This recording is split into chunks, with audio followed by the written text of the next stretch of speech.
안녕하세요. 여러분의 건강을 지키는 건강 채널 건강닥터입니다. 혹시 요즘 무릎이 시큰거리거나 쑤시는 느낌 드시나요? 계단 내려갈 때 한쪽 무릎이 휘청하는 것 같거나 예전에는 아무렇지 않게 하던 쪼그려 앉기가 어느 순간부터 버겁게 느껴지시진 않으신가요? 많은 분들이 그런 증상을 겪으면서도 나이 들면 다 그렇지 하고 대수롭지 않게 넘기십니다. 하지만 이건 단순히 나이 때문이 아니라 우리 몸이 보내는 마지막 경고일 수 있습니다. 특히 무릎 관절은 한번 손상되면 자연 회복이 어렵기 때문에 지금 이 시점에서 제대로 관리하지 않으면 훗날엔 더 큰 통증이나 수술까지 이어질 수도 있습니다.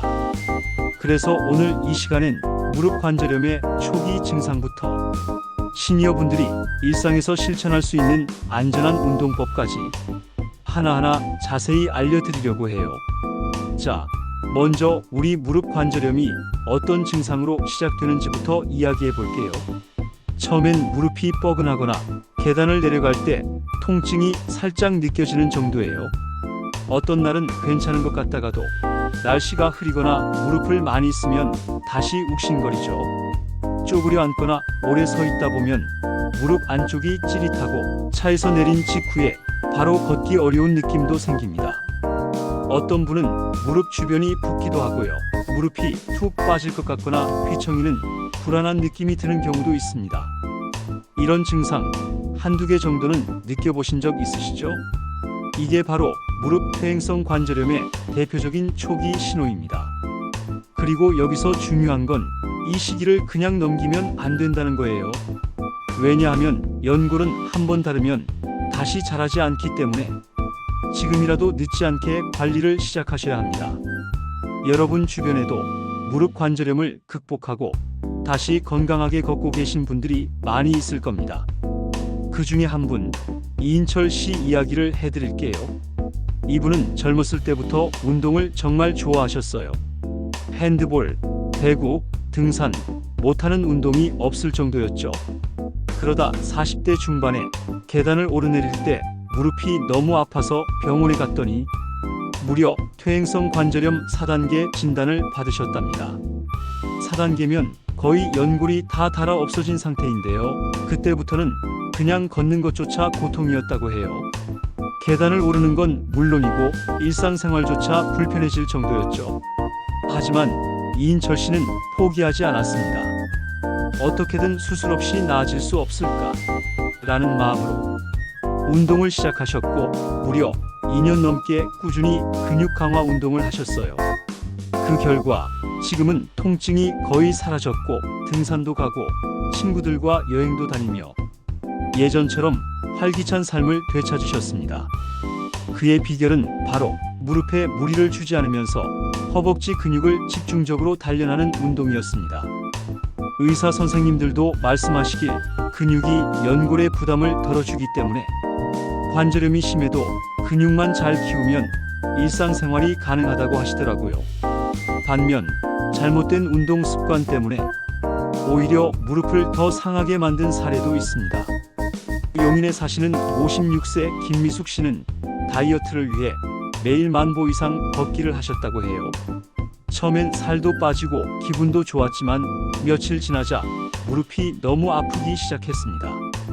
심한 날은 아예 걸을 수조차 없을 정도로요. 병원에 가보니 역시 관절염 초기였습니다. 무릎 상태를 고려하지 않고 무작정 많이 걷기만 하다 보니 오히려 관절에 무리가 간 거죠.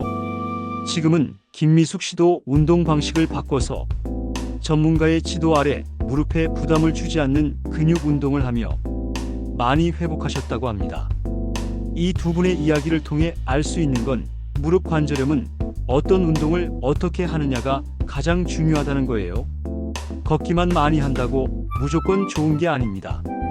운동도 상태에 맞는 방식으로 해야 오히려 나빠지지 않고 좋아질 수 있는 거죠.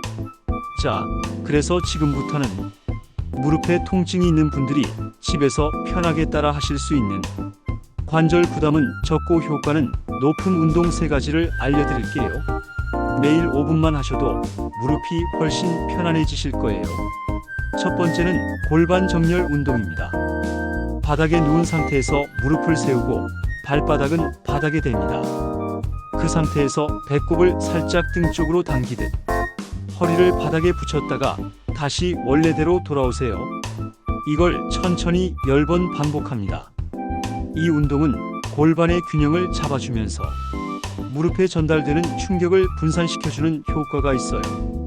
두 번째는 대퇴사두근 강화 운동. 누운 상태에서 무릎 아래에 말아놓은 수건을 두고 다리를 쭉 뻗은 채 허벅지에 힘을 주면서 다리를 약간 들어 올립니다. 5초간 유지하고 천천히 내려주세요. 이걸 하루 10에서 15회 반복해주세요. 허벅지 근육이 단단해지면 무릎을 받쳐주는 힘이 생기기 때문에 관절의 부담이 훨씬 줄어듭니다. 세 번째는 브릿지 운동입니다. 역시 누운 상태에서 무릎을 세우고 엉덩이를 천천히 들어 올려주세요. 허리와 엉덩이가 일직선이 되도록 만들고 그 자세를 10초간 유지한 뒤 천천히 내려옵니다. 허벅지와 엉덩이, 골반 주변 근육을 모두 동시에 강화해 주기 때문에 무릎에 가해지는 하중을 자연스럽게 분산시켜 주는데 아주 효과적입니다. 이 세 가지 운동 어렵지도 않고 특별한 장비도 필요 없습니다. 딱 매일 5분 TV 보시기 전이나 잠들기 전 습관처럼 해보세요. 몇 주만 지나도 또 계단 내려갈 때 예전보다 훨씬 편한데 이런 변화가 느껴지실 거예요. 무릎 관절염은 무조건 수술이 답이 아닙니다. 오히려 수술은 가장 마지막 선택이 되어야 하고요. 지금처럼 통증이 심하지 않다면 운동과 생활습관 교정만으로도 충분히 좋아질 수 있습니다. 무릎에 좋다고 알려진 운동도 자신의 상태에 맞게 무리하지 않고 꾸준히 해야 효과가 있습니다. 오늘 영상 보시고 나도 한번 해볼까? 하는 마음이 드셨다면 지금부터가 가장 좋은 시작입니다. 작은 운동 하나가 여러분의 무릎 건강을 지키는 큰 열쇠가 될 수 있습니다. 오늘 내용이 도움이 되셨다면 좋아요와 구독 꼭 부탁드리고요. 댓글로 궁금한 점이나 나누고 싶은 경험이 있다면 언제든지 댓글로 남겨주세요. 여러분의 건강한 삶을 응원합니다.